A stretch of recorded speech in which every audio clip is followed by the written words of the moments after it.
Соба дулкынары телевидениесында атна информацион программасын башлыйбыз. Хайырлы кич, хөрмәтле телевизор караучылар. Безнең бүгенге чыгарылышта Сабинский драйв районна республика күләмендә шаулатып алган зур спорт чарасы булып, районыбыз тарихына язылды. Яз гөлләре кебек гүзәл хатын-кыздан башка тормышыбызның яме дә, мәгънәсе дә булмас иде. 8 март халыкара хатын-кызлар көне. 28 февраль Соба районы тарихында зур спорт бәйрәме уздырылу белән истә калды. ТССРның 100 биек җиңүнең 75, районыбызның 90, Газпром Трансгаз Казан җәмгыятенең 65 еллык юбилее Татарстанның гына түгел, Россиянең иң көчле спортчыларын бергә җыйды. Кичкә кадәр барган Сабинский драйвның башы Соба арена спорт сараенда булды. Биредә футболчы, Россия чемпионы Дмитрий Сычев мастер-класс үткәрде. Алдагы сюжет шул хакта. Районыбызның яшь футболчылары чемпион белән очрашуга әзерләнә. Аларның күбесе мондый статустагы уенчыны үз тормышында беренче тапкыр күрә. Барысы да дулкынлана. Иң мөһиме мастер-класста сынатмаска. Шундый удивлен дип әйтәмсез инде, бер кашан шундый спортсменны күргән югын. Шундый высший уровеньда менә уйнаган. Лемдә кирәкме мастер-класс сезгә? Кирәк дип уйлыйм инде, в дальнейшем өйрәнергә, үзебезгә дә. Зәңгәр экраннардан футбол матчларын күрә барасызмы? Футбол матчларын карыйбыз, Нинди известный футболистларны беләсез? Известный футболист. Например, Лионель Месси, Криштиану Роналдо, Килиан Мбаппе, например. Кайсын үзегезгә Неймар. үрнәк итеп куясыз? Менә бит ошо Лионель Месси. Моңарча һәркемдә көчле тәэсирләр калдырган спорт корылмалары зур шәһәрнекеләрен дә читкә куярлык. Соба аренада район, республика, Россия күләм ярышлар һәр даим оештырыла.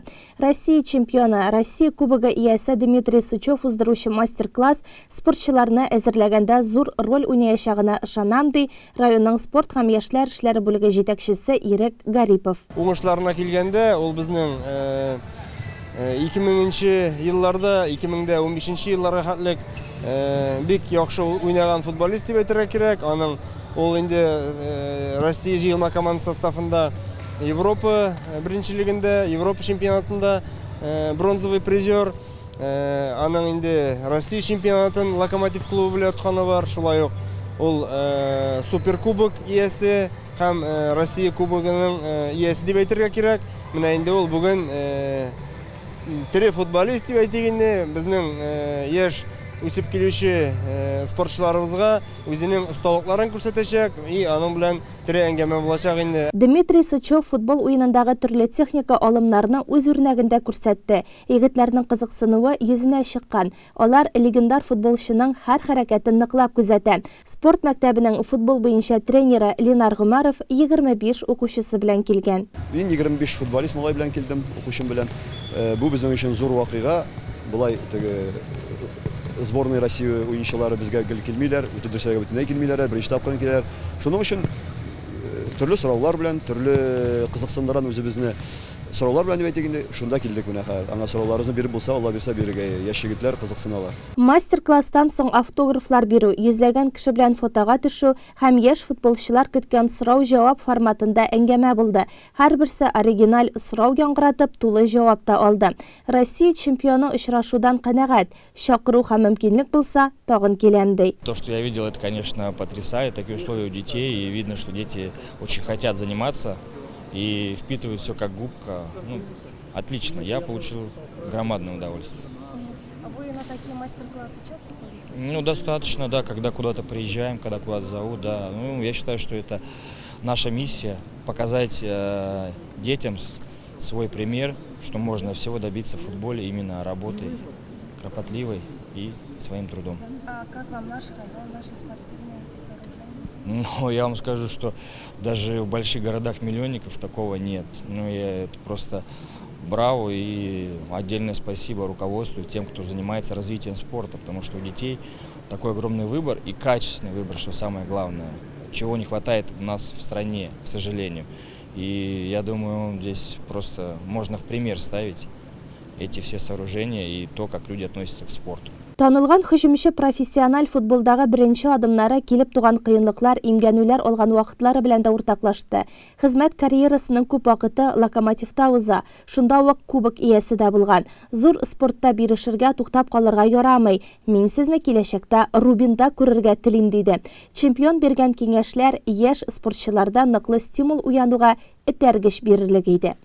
Собада старт алган бәйрәм Лесхоз Нарат Боз сарайында дәвам итте. Бозда Газпром, Трансгаз Казан, Российская пресса, Акбарс ветераннары командалары очрашты. Аларның иптәшләрчә уенын Соба дулкыннары телевидениесе Литай абонентлары өчен турыдан-туры эфирда трансляцияләде. Спорт бәйрәменең иң күңелле мизгелләре белән чыгарылышыбызны Раилә Галявина дәвам итә. Нарат Боз сарае спорт бәйрәмен иң югары әзерлектә каршылый. Мәйдан балкый, тамашачылар дулкынлана.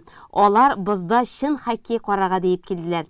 Бу тамашаның мәртәбәле кунаклары Татрансгаз Казан җаваплыгы шикләнгән җәмгыяте генераль директоры Рөстәм Усманов, район башлыгы Рәис Миннеханов, Дәүләт советы депутаты Марат Галиев та бик шатланалар. Алар бәйрәм шатлыгын безнең белән дә бүлештеләр. Бу яндан көтәбез инде рәхәтлек, моторлык булсын, халыкка праздник булсын, шулай дип, воспитание командного духа.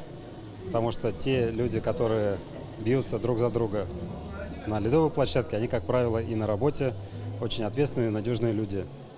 Поэтому этот праздник в основном посвящен этому. Мы очень благодарны руководству района, которое поддержало эту идею. И благодаря как раз их стараниям мы сегодня этот праздник проводим. Ну а команда российской прессы — это давние наши друзья, которые эти идеи здорового образа жизни и доброты тоже всегда пропагандируют, воплощают. Поэтому увидим на льду сегодня настоящий праздник. Мен Бездор рәхмәтле Казан Трансгазга. Хуҗасы шундый хыялы кеше. Безнең Рустам Ренатович шундый идея бирде. Дөрестән дә бу Казанда узырга, может, Мәскәүдә узырга мөмкин. Юк, менә авылда узырга, шушы бәләкәй авылларның дәрәҗәләрен күтәрү. Һәм инде минем әйтәсем килә, мондагы халыкның моны күрүе һәм алар белән очрашу бик зур әйбер. Беренчедән, үзебезнең Россиянең иң алдынгы прессада хезмәт итүчеләр бүген беренчедән алар хоккей уйныйлар, икенчедән инде үз хезмәтләре буенча авыл тормышларын, республиканың тормышын күрсәтәләр. Шуның бер өлеше менә Соба авылларын күреп, Соба авылларында яшәп, һәм инде менә хоккей уйнау ул зур әйбер. Ну и мен әйтәсем килә, Акбарс инде безнең ул ветераннар, ул кайсылары инде элеккеге безнең Акбарс вакытта да зур уңышлы, көчле ярышчылар.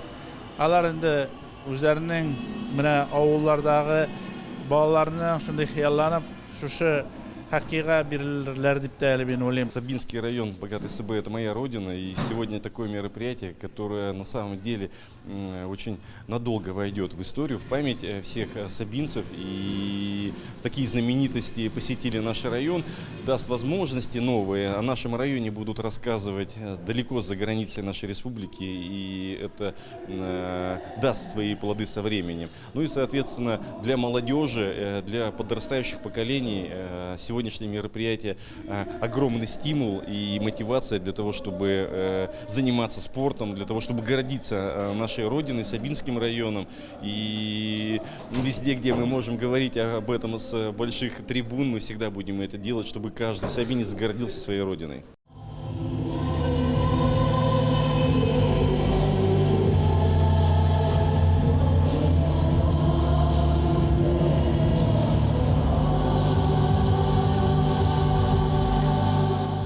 Алып баручының гаяр чакыруы, тамашачыларның көчле алкышлавы астында Бозга хоккейчылар агылды.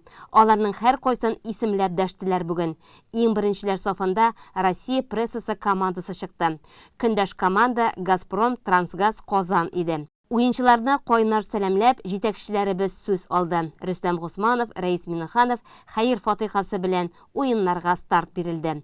Бозга алканы якташыбыз Шәмәрдән авылыннан өстәл теннисы буенча Россия чемпионатларында катнашып, Соба данын үстерүче Раил Галиәкбәров атты. Бызда шын хоккей башланды. Газпром Трансгаз Казан командасы 2014 елда оеша. Һәм ул тулайым җәмгыять хезмәткәрләреннән тупланган. Бу команда бызда үзен танытты инде. Алар Идел буе кубогына үтүче хоккей лигасының 2016 елда бронза призерлары, 2017 елда җиңүчеләре, ә инде 2018 елда көмеш призерлары булып танылдылар. Россия прессасы журналистлар шулай спорт карьералары төгәлләнгәннән соң спорт телевидениесында эксперт булып эшләүчеләр Александр Гуськов, Алексей Бадюков, Андрей Николишин, Артем Батрак, Кирилл Корнилов, Артем Башко кебек оста хоккейчылардан тупланган команда. Алар инде менә 19 ел бозда матур уеннар күрсәтеп, үз даннарын күтәрделәр. Саба бозында көндәшләренә тәүге алканы да алар керттеләр. Беренче периодта уен башланып 4 минут 35 секундта исәп ачылды. Һәм шуннан күңелләре күтәрелгән журналистлар рухларын төшермәделәр. Ахыргача үзләрен лаеклы тоттылар. Соңгы нәтиҗә 6-2 булды. Россия прессасы Газпром Трансгаз Казан командасын отты. От Сабинского района мы в восторге. Мы были у вас в лесхозе, мы пробовали березовый чай. Это было невероятно вкусно. Мы посмотрели, как устроено газовое хозяйство здесь и насколько серьезен уровень всего. Поэтому, ну что, Сабинский район, мне кажется, это такая витрина Татарстана. И очень приятно, что мы здесь оказались. Мы много слышали о нем, но вот теперь своими глазами видим, что это правда. Бызда кабат тантаналы башлангыч, икенче уен алды ачылышы. Бу уеннар Россия прессасы командасы һәм Акбарс ветераннары арасында барачак. Уенчыларга зур уңышлар теләп, бызга алканы Ленинград блокадасы шаһиты Ринат Исхаков атты. Хоккейчылар өчендә, тамашачылар, җанатарлар өчендә киеренке, хәл иткеч уен иде. Командалар икесе дә көчле, тамашачы мәхәббәтен яулаган уенчылар. Бар игътибар бызда. Акбарс ветераннары хоккей клубы Татарстан хоккейының легендаларын берләштерә. Уенчыларның күбесе тарихта Россия җыелма командасы составында булып, Россия чемпионнары данын күтәреп йөрүчеләр. Бүгенге көндә әлеге команда төрле дәрәҗәдәге ветераннар турнирларында катнашып, даими рәвештә алдынгы урыннарны яулый. Бүген бу команда составында район башлыгы Рәис Миннеханов та уйнады. Ул 23-нче номер белән һөҗүмче буларак үзен күрсәтте.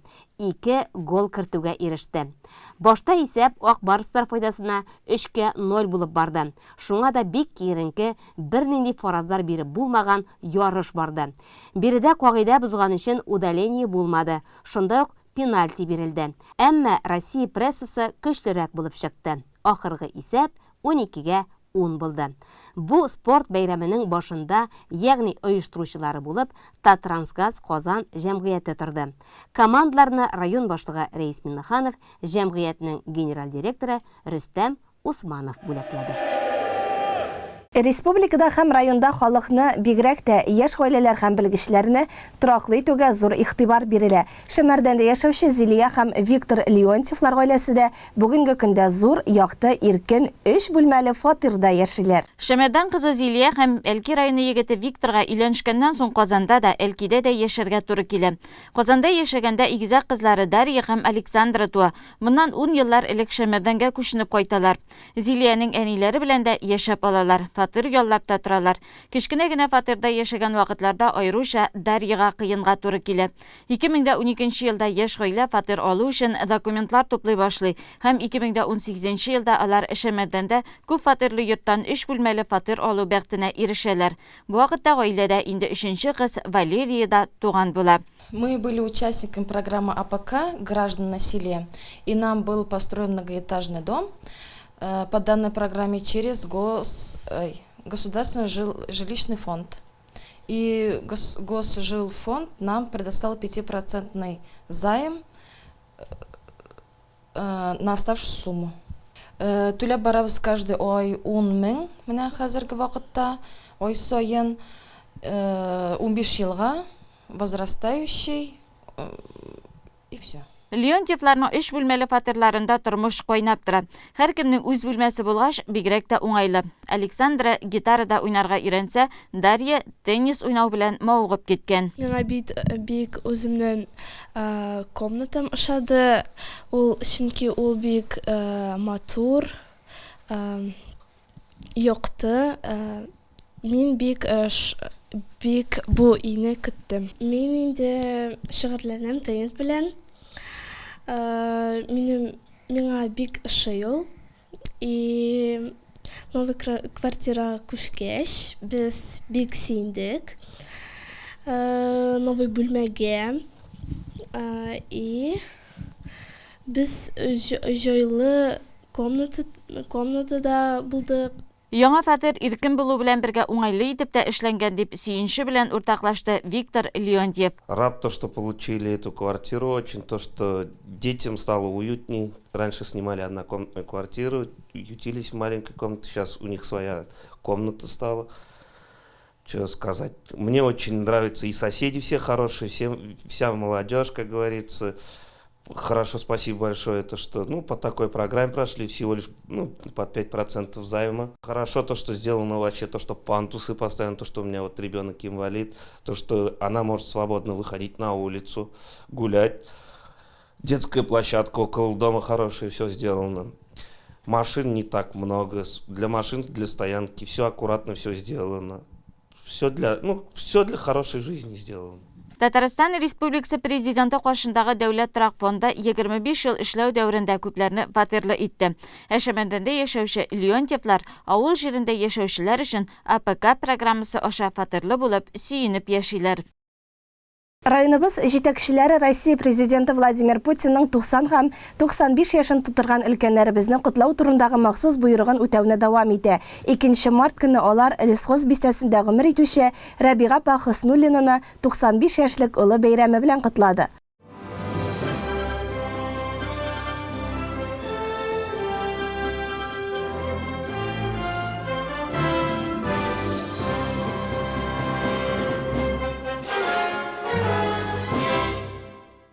Саба районы башкарма комитеты җитәкчесе урынбасары Марат Каримов юбилярга изге теләкләр җиткереп Рәис Миннеханов исеменнән бүләк Россия президенты Владимир Путинның котлау открыткасын тапшырды.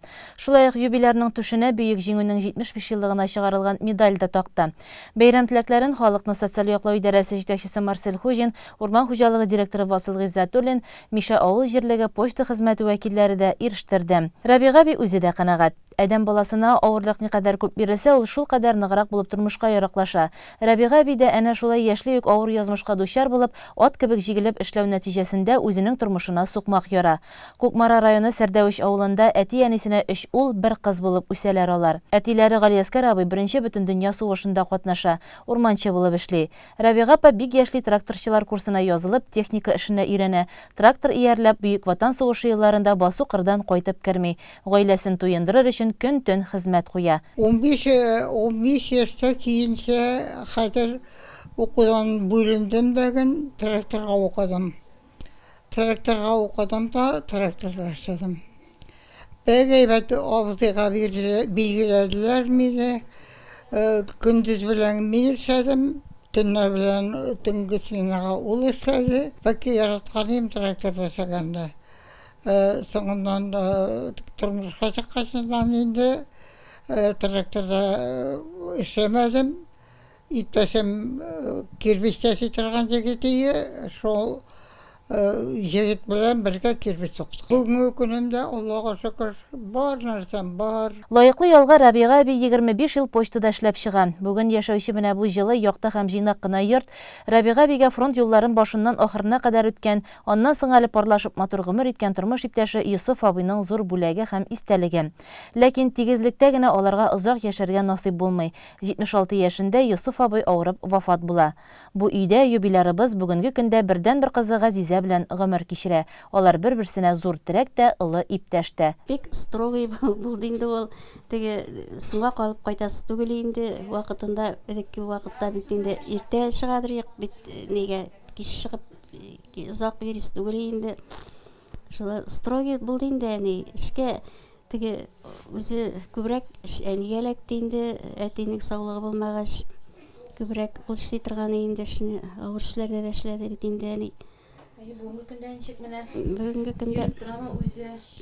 көндә менә бу араларда оягына басалмый инде. Юбиляр гомер көзендә бик бәхетле, чөнки аның төп байлыгы баласы янәшәсендә исән сау. 2 оныгы белән 6 оныкчыгы да әби дип янында бөтерелеп тора. Барысы тарафыннан хөрмәтләнеп яши. Үзе дә гомер буе дин юлында булып, якыннарына дугалары аша хәер фатихаларын биреп, аларның һәр гамәлләрен уң, тормышларын түгәрәк итә, аларга терәк булып тора.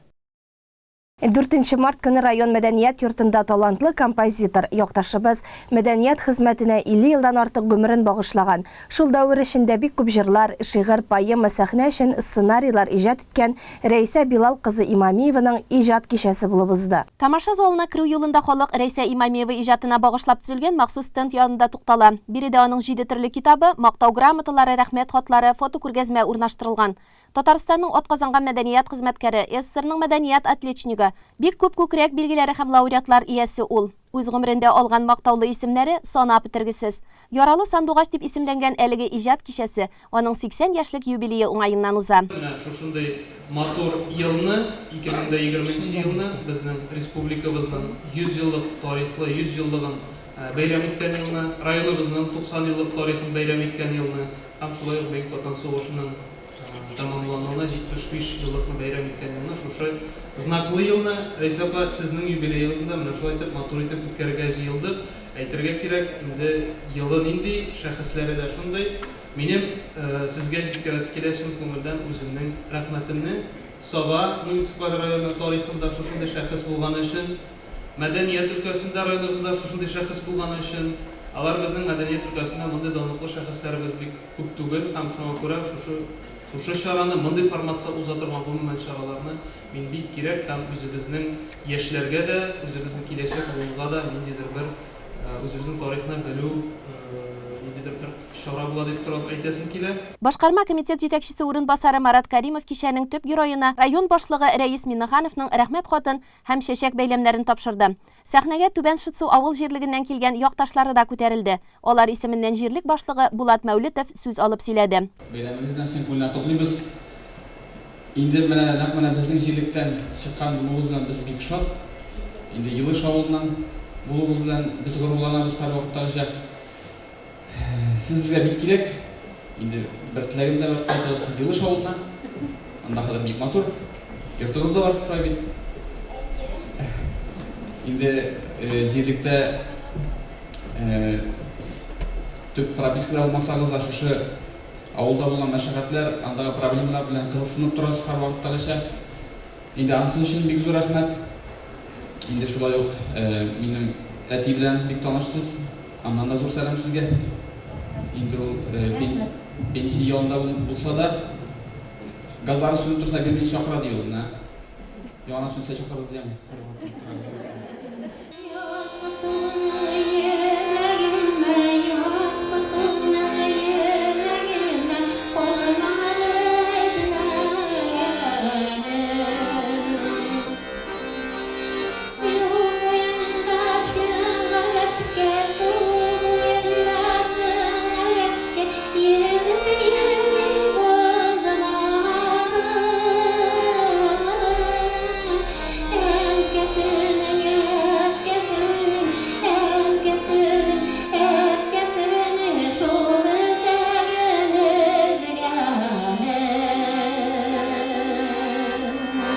Рәйсә Имамиева җырларны язып кына калмый, үзе дә оста башкаручы, уен коралларында да сыздырып уйный. Ул оештырган Нәүрүз халык фольклор коллективы республикада гына түгел, Россия күләмендә дә танылды.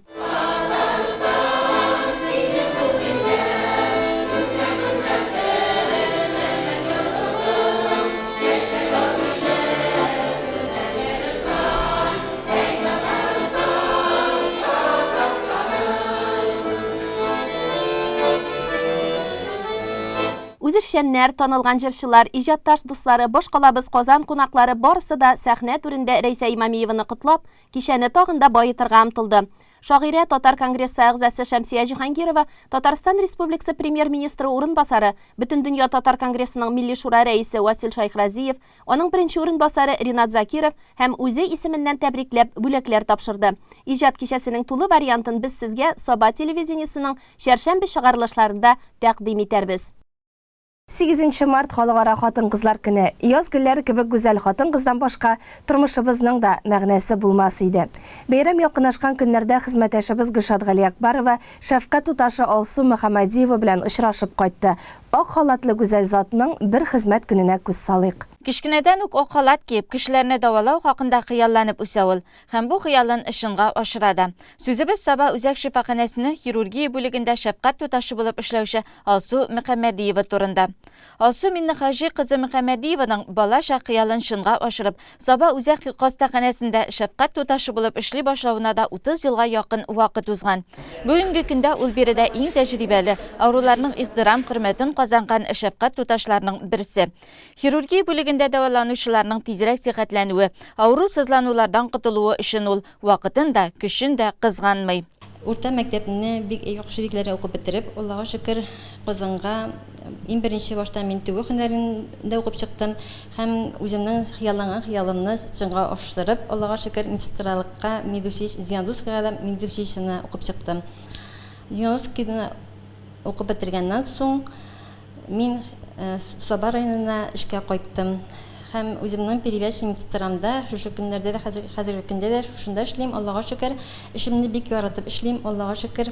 Безнең хирургия бүлегендә Илгиз Абдулхаевич безнең зав отделение, хирург тоже, Ира Харисович, Фәрит Толполович, алар белән без бергәләп эшлибез. Анестезиологлар Марат Хамитович, Ишат Галимзанович, алар барысы да шундый бик әйбәт врачлар, һәр вакытны безгә дә булышып торалар. Банялар өчен дә бик йомшаклар, шундый әйбәт яшәләр. В общем, алганда безнең отделениебез Аллага шөкер. Эшкә килеп сөенеп эшләп йөрибез. Хирургия бүлегендә эшләү дәверендә нинди генә авырулар белән очрашырга туры килми аңа. Ләкин Алсу ханым ягымлы сүзләре, җылы карашы белән һәр кайсының күңелендә терелүгә өмет уята ала. Әлеге бүлектә дәваланучылар да аңа бик рәхмәтле. Рәхмәт сүзләрен шигъри юлларга салучылар да бархытты. Эшкә килгәч тә ул иң элек авыруларның хәлләрен белешеп чыга, ягымлы эндәшеп, яраларны, җәрәхәтләрне бәйләргә дәшә. Она такая милая, она такая добрая, вообще у нее все лицо сияет, когда с ней разговариваешь. Нет, хорошая она девочка. Девочка, извините, пожалуйста. Никогда я не вижу, чтобы она была какая-то пасмурная. Она всегда в улыбке, она всегда сияет.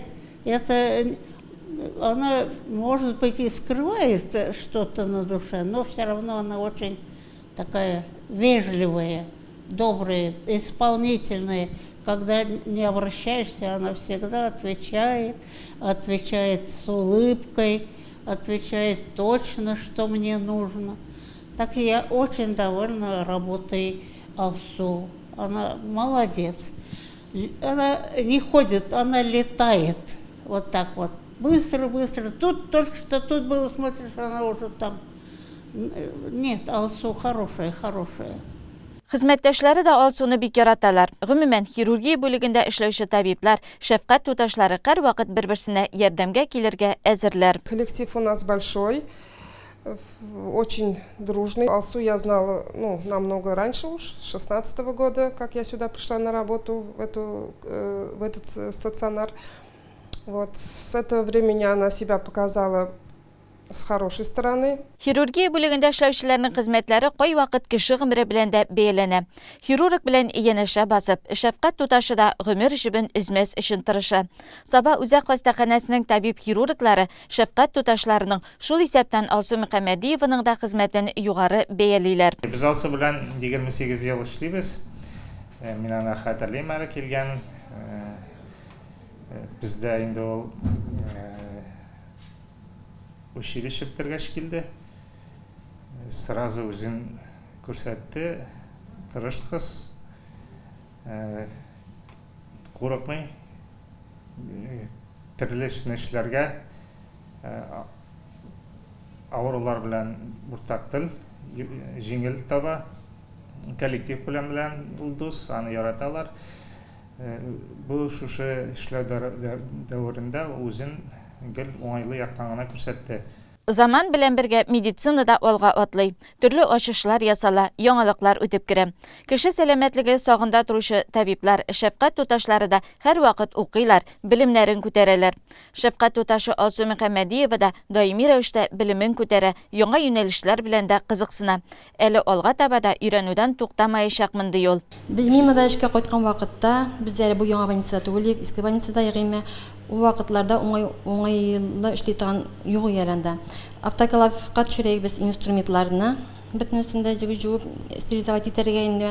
Хәзер безнең монда Аллага шөкер бөтен уңай бар эшләргә. Үзебезнең менә перевязкабызда суга җыравый шкаф бар. Без бөтен инструментларыбызны җуып, дезинфекцияләр ясап эшен бетергәннән соң, шушы үзебезнең суга җыравый шкафта стерилизовать итәбез. Эшләргә уңайлы. Әйе, үземнең белемемне күтәрү өстендә тырышам, өйрәнергә тырышам һәм белмәгәннәремне.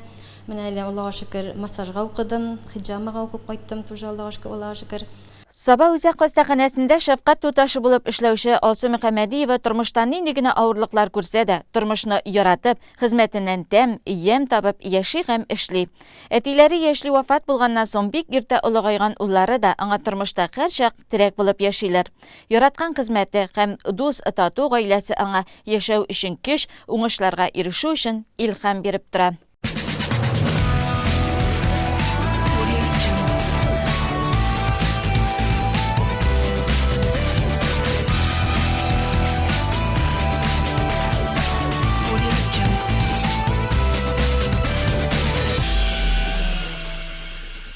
Узган җомгада хезмәт коллективлары арасында волейбол уеннары уздырылды. Бойлар сабасы спорт комплексында хатын-кызлар командасы көч сынашты. Безнең чираттагы сюжет бүләкләү тантанасыннан әзерләнде. Районыбызның гүзәл затлары һәр эштә булдыра. Эштә яхшы хезмәткәр, өйдә уңган тормыш иптәше, ягымлы әни булса, спортта да сынатмыйлар. Чираттагы уеннары белән алар моны тагын бер кат исбатлады. Җиңүчеләрне котларга район башкарма комитеты җитәкчесе Марат Ишниязов, спорт һәм яшьләр эшләре бүлеге җитәкчесе Ирек Гарипов, районның волейбол федерациясе рәисе Фәнис Валиев килгән иде. Җитәкчеләр хатын-кызларны җиңүләре һәм якынлашып килүче язның беренче бәйрәме белән дә тәбрикләде. Рәхмәт сезгә, шундый матурлык күрсәттегез. Барлык җаваплары сораган. Үзегезнең бәйрәм алдыннан үзегезгә шундый матур бүләк ясадыгыз. Җиңүчеләрне котлыйбыз. Киләчәктә шулай матур итеп бердәм команда булып, шундый матур уеннар күрсәтерсез дип шарап калабыз. Рәхмәт сезгә, сәламәт булыгыз. Гүзәл затлар, шәшәк бәйләмнәре, мактау грамоталары бүләкләрне көчле алкышлар астында зур рухлану белән кабул итеп алды. Беренче урында Шәмәрдәннең Шулпуымга командасы, икедә муниципаллар командасының гүзәл затлары, өченче урынны Олимп спорт мәктәбе яулады. Хәер, аларның барысы да җиңүче. Хатын-кызның һәр ягы камил, көчле, серле дә ул. Хөрмәтле телевизор караучылар, Саба дулкыннары телевидениесенең атна информацион программасы шуның белән тамам. Бәйрәм белән сезне хөрмәтле гүзәл затлар. Борчу кайгылар барыгызны да шитләтеп үтсен. Татулык, тынычлык, мәхәббәт, гомерлек юлдашыгыз булсын. Хатын-кыз бәхете, хыялларыгызның чынга ашуын телибез.